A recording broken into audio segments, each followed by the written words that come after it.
Welcome to Talk Treatises. It's great to be here. We are settling in for something a little different today. Usually we're tearing apart modern trends or looking at the future of tech.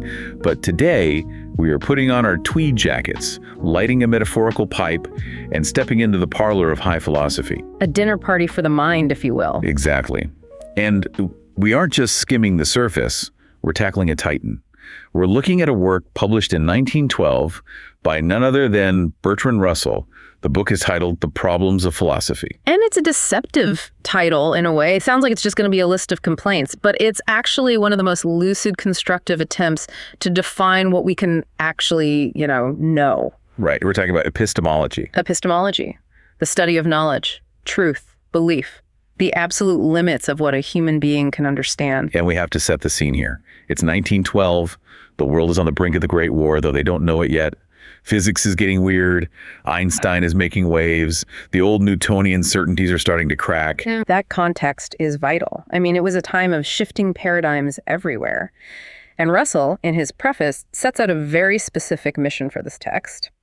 He explicitly states he wants to confine himself to positive and constructive problems. Right. So he's not just there to be a skeptic and say, we can't know anything, goodbye. Precisely. He acknowledges that negative criticism is easy. Tearing things down is simple. But building a theory of knowledge, that's a hard work. And that's why he focuses more on the theory of knowledge than on metaphysics. So less about the spiritual nature of the soul. And more about how do I know this table in front of me is actually here. Okay.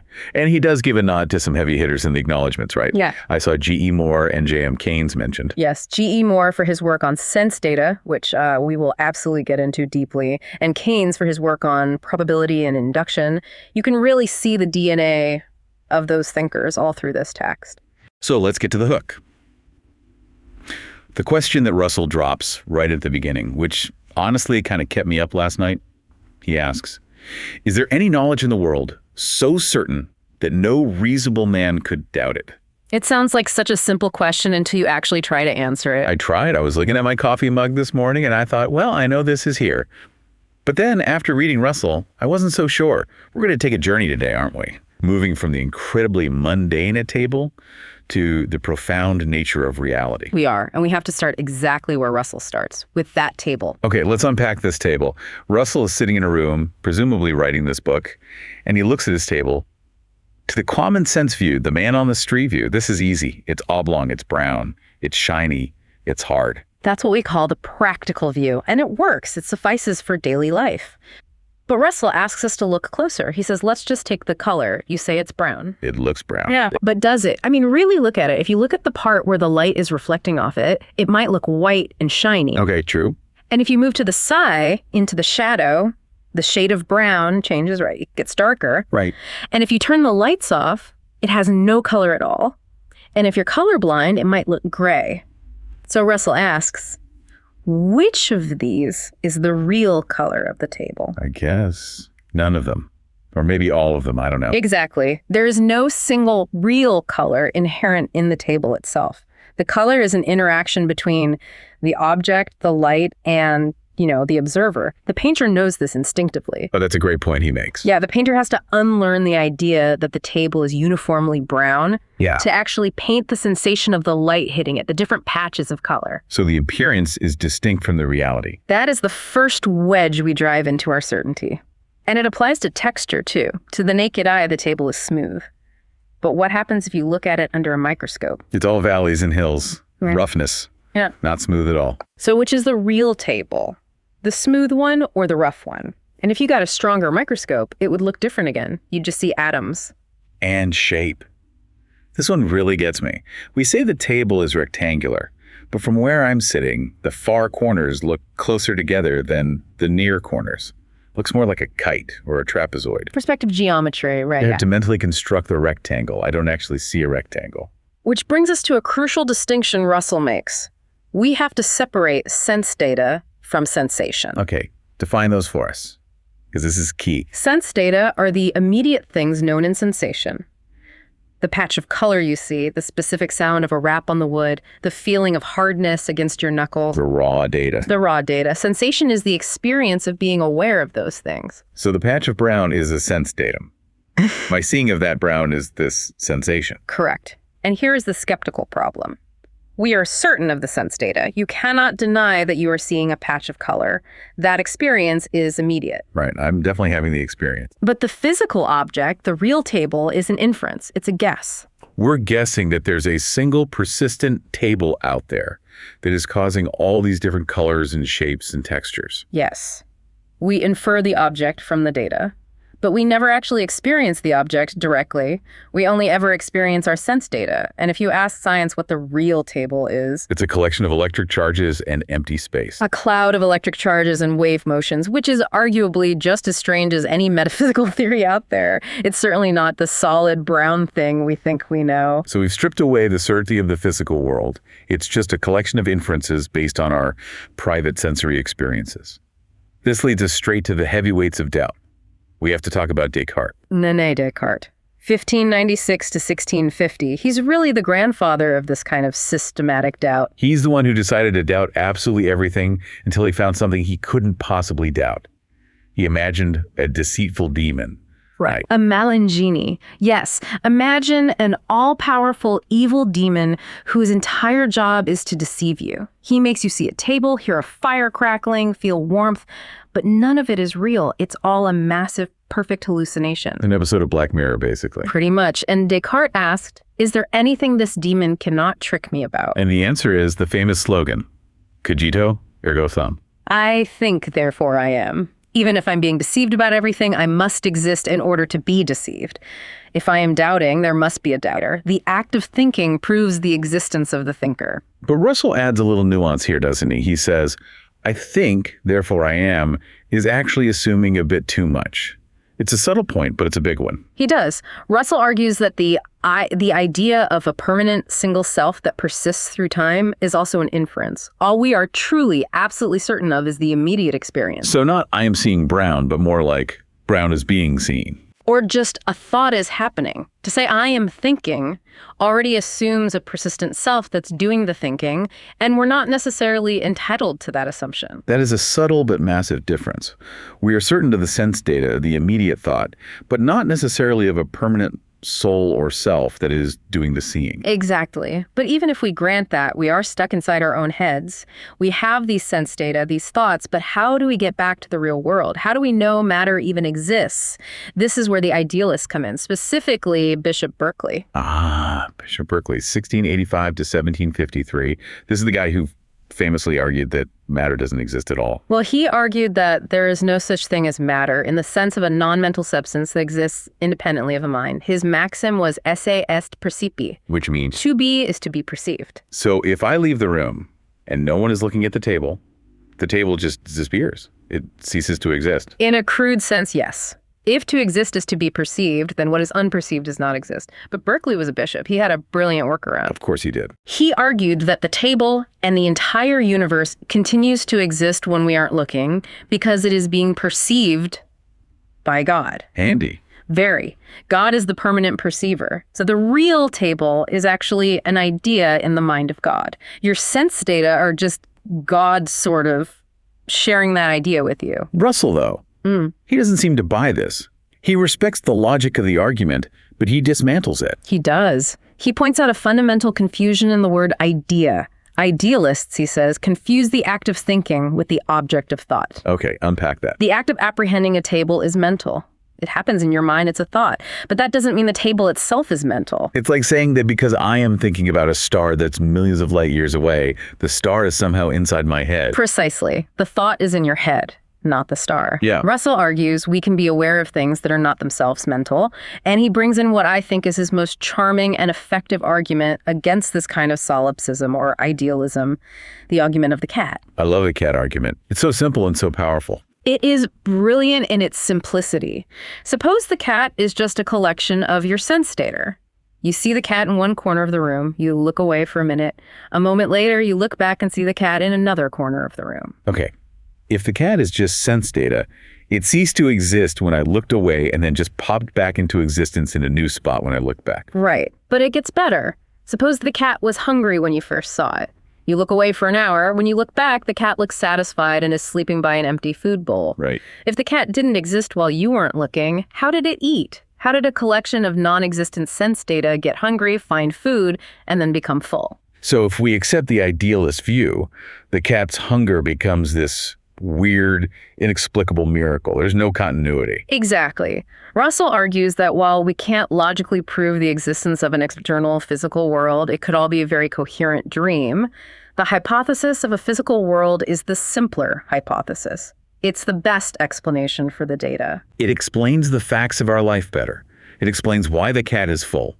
It explains why, if we all stand around a dinner table, we all seem to see roughly the same things from our different perspectives. It organizes our chaotic private sense data into a coherent public story. It's an instinctive belief, and it works. So we're going to accept that the physical world exists. But we established earlier that we don't know it directly. We only know our sense data. So how do we actually know anything about that world? This leads us to one of Russell's most famous and lasting contributions to philosophy, the distinction between knowledge by acquaintance and knowledge by description. Okay, let's break this down carefully. Knowledge by acquaintance, what is that? This is direct awareness. There's no inference, no middleman. You are acquainted with your sense data, the patch of color, the noise. You are acquainted with your memories when you recall them. You are acquainted with your own introspection, knowing that you are feeling happy or sad. And possibly the self, though Russell is always a bit cautious there. Yes, very cautious. But notice what's missing from that list. You are not acquainted with the physical table. You are not acquainted with other people's minds. You are not acquainted with Julius Caesar. I have never met Julius Caesar, that's for sure. So how do I know about him? How do I have knowledge of him? That is knowledge by description. You know that there is such a person because he fits a description. You know Julius Caesar as the Roman general who was assassinated on the Ides of March. I see. So it's indirect knowledge. Right. Russell uses Bismarck as his primary example here. Yes, the Iron Chancellor. It's a great example. Consider Bismarck himself. He has a direct acquaintance with his own experiences, his own thoughts and feelings. He knows Bismarck directly. Okay, but his friend? Someone who sees him every day. His friend only knows Bismarck by acquaintance with his physical appearance, the sense data of seeing his face, hearing his voice. He connects all that sense data to the concept of Bismarck. He's not acquainted with Bismarck's actual mind. And us, we're just history students reading a book. We only know him by description, the first chancellor of the German Empire. We take words universals like chancellor, German, empire, which we understand from our own experience, and we build a description. We then assume there is one unique thing in history that fits that description.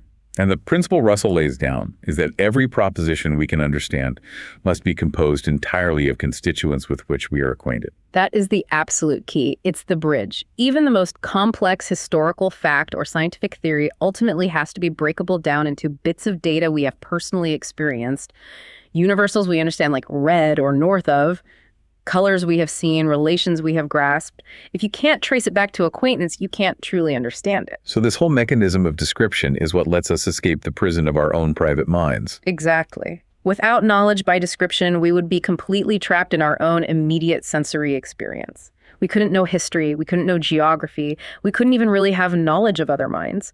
We just describe them based on the sense data of their bodies and actions. So we've built a bridge to the outside world and to the past. But there's another, maybe even bigger problem. We assume that the world behaves in a certain way. We assume the sun will rise tomorrow. Why? The problem of induction. This is, as some have called it, the scandal of philosophy. We all believe the sun will rise tomorrow. I mean, I'm planning my day around it. If I asked a random person why, they'd say, because it has risen every single day of my life. It's risen for billions of years. It's the most solid evidence we think we have. And Russell asks, does that logically guarantee it will rise tomorrow? And the answer, chillingly, is no. Just because something has happened in the past, even a billion times, doesn't mean it must happen in the future. There's no logical necessity. Russell uses a darker parable here, the parable of the chicken. Or the turkey, in some versions. The Thanksgiving turkey. Russell says chicken, so we'll stick with that. Imagine a chicken. Every single day, a man comes to the coop. And every single day, the man brings corn. From the chicken's point of view, this is a scientific law. It has hundreds, maybe thousands of data points. The theory is, the arrival of the man in the morning causes the arrival of food. The chicken is a good inductivist. It's making a prediction based on overwhelming past evidence. The association gets stronger every day. Until one day, the man comes. And wrings the chicken's neck. And, as Russell dryly puts it, more refined views as to the uniformity of nature would have been useful to the chicken. Oof, that's a punchline. But it's terrifying. It means that all of our scientific laws are just like the chicken's theory. We're just waiting for the cosmic, neck-wringing moment. Potentially. We believe in something called the uniformity of nature, the assumption that the laws of physics that applied yesterday will apply tomorrow. But we cannot prove that assumption using our past experience. Because that ends up being a circular argument. It's totally circular. You're saying my experience shows that the future usually resembles the past. But that statement only works as a predictor if you assume that the future will continue to resemble the past. You're using induction to prove induction. You are. So Russell argues that the inductive principle must be accepted on what he calls intrinsic evidence. We can't prove it. But if we deny it, we have to abandon all expectation of the future. We can't act. We can't do science. We can't even expect that the bread we eat won't poison us tomorrow, even if it never has before. So all of science, all of our daily life, rests on a kind of faith. A faith in the uniformity of nature, yes. Now, science does better than the chicken. It searches for very general uniformities that have no known exceptions, like the laws of motion, unlike the chicken's crude theory. But it is still, at its core, an assumption that the rules of the game won't suddenly change tomorrow. This brings us to the structure of our thoughts. We talked about particulars, this table, that patch of color. But to think, we use general words. Whiteness, justice, triangularity. We are entering the realm of universals. This goes all the way back to Plato and his ideas or forms. And Russell seems to really like Plato's take on this with some modern adjustments. He does. He makes a clear distinction between particulars, things that exist in time and space, like this table, and universals, concepts that can be shared by many particulars. Many things can be white. But he has a specific complaint about how philosophy usually handles this. He says they focus too much on adjectives and not enough on verbs and prepositions. This is a brilliant and subtle insight. Traditional philosophy, going back to Aristotle, focused on qualities. The table is brown. Brown is a universal quality. But Russell says we have profoundly neglected relations. Relations, you mean words like? Verbs and prepositions. He uses the example, Edinburgh is north of London. North of, that's a relation. Yes. Now here's the question. Does the relation north of exist? Well, Edinburgh is real. London is real. So the fact that one is north of the other must be real, right? But where is north of? Is it in Edinburgh? Is it in London? Is it a physical thing stretched between them? It's not a place. It's not a place. Russell argues that relations like north of and other universals do not exist in space and time like a table or a mind does. They subsist. They subsist. That's a new term. They have being, but not existence in the physical sense. They are timeless. They are independent of our minds. Even if all humanity was wiped out tomorrow, Edinburgh would still be north of London. The relation holds, regardless of whether anyone is thinking it. And this idea leads him to critique Immanuel Kant, a huge figure in philosophy. Kant tried to explain things like math like 2 + 2 = 4 by saying, our minds impose a structure on the world. That space and time and logic are just the human way of seeing things. Yes, Kant's Copernican revolution, and Russell fundamentally rejects that kind of psychologism. He says if math is just a law of our thought, a feature of our mental software, then if our human nature changed, math could change. Maybe tomorrow 2 + 2 would equal 5 for us. That just feels deeply wrong. Russell says it is wrong. He argues that a priori knowledge we have before experience, like math or logic, deals with the relations of universals. 2 is a universal. 4 is a universal. 2 and 2 or 4 is a statement about a timeless relation between these universals. It's independent of us. We discover it. We don't invent it with our minds. So 2 + 2 = 4 is a truth about the very fabric of reality, not just a truth about the human brain. Exactly. It belongs to that world of being, that world of subsisting universals. Which brings us to the nature of truth itself. We have beliefs. Sometimes they are true, sometimes they are false. What makes them one or the other? This is the climax of the technical part of the book. Russell sets up a few requirements. Truth must have an opposite, falsehood. Truth is a property of beliefs, but it depends on external facts. My believing something doesn't make it true. He uses the example of Othello. Othello believes that Desdemona loves Cassio. Right. This is a tragically false belief, but what is the structure of it? How can a false belief even exist as a thing? Russell proposes what's known as the correspondence theory of truth. How does that work exactly? Think of the belief as a complex unity in Othello's mind. You have the subject who is believing, Othello, and you have the objects of the belief, Desdemona, the relation of loving, and Cassio. Okay, so it's a relation between four terms. Exactly. In the act of believing, Othello's mind acts as a kind of cement, binding these terms together in a specific order. Specifically, Desdemona loves Cassio. The cement is the act of believing. Yes. Now, for the belief to be true, you have to look out into the real world.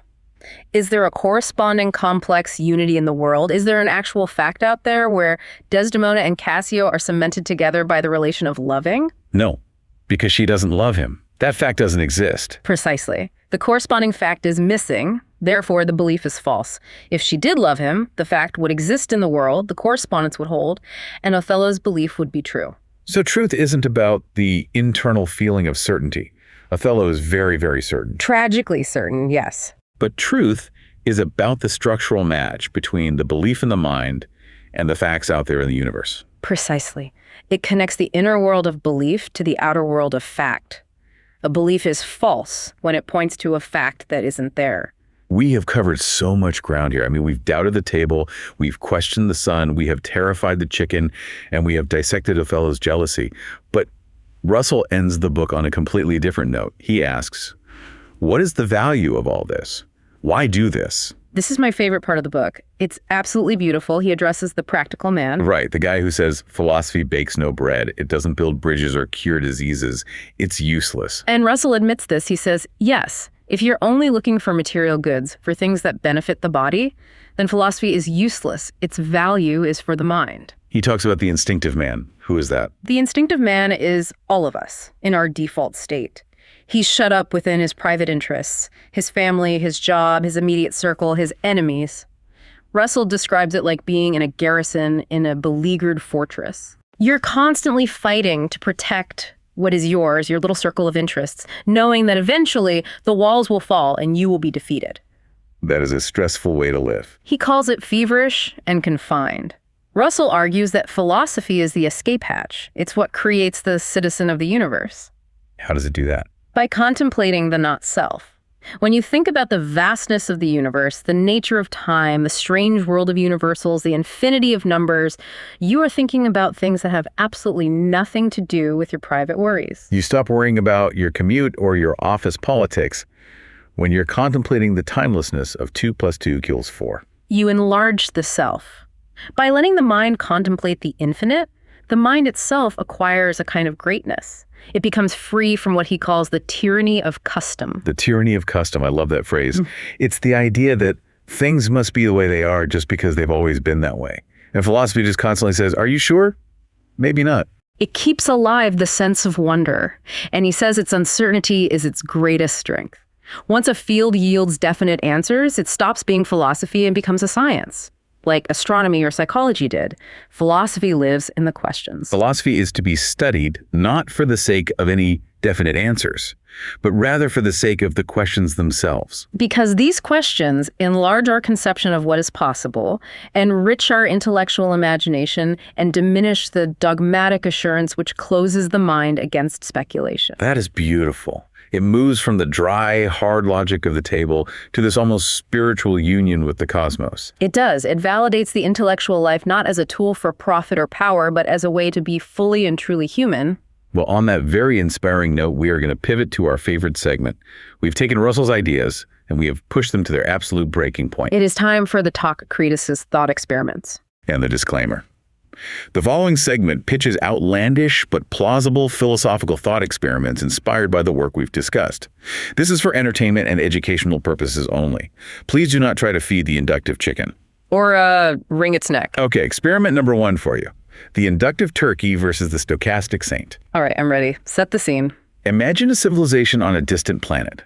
For 10,000 years, without fail, every morning at dawn, a thing they call the feeder comet passes by and drops a nutritious manna from the sky. Okay, so they have perfect inductive evidence. 10,000 years, 365 days a year. That's millions of data points. A law of nature. Their entire religion, their science, their economy is based on the feeder comet. It is the most certain fact in their universe. The comet feeds. But Unknown to them, the comet is actually an automated alien barge on a very slowly decaying orbit. On day 3,650,001, instead of dropping food, it crashes into the planet and wipes them out. The great Thanksgiving event in the sky. Here's the question. Was that civilization irrational for not predicting this? At what specific statistical point does faith in a law of nature become science, and were they logically flawed for not anticipating the 1 in a million event? That's the whole crux of Russell's chicken problem, scaled up. I mean, if you base probability solely on past frequency, the probability of the crash was, what, 0.000000000 something percent?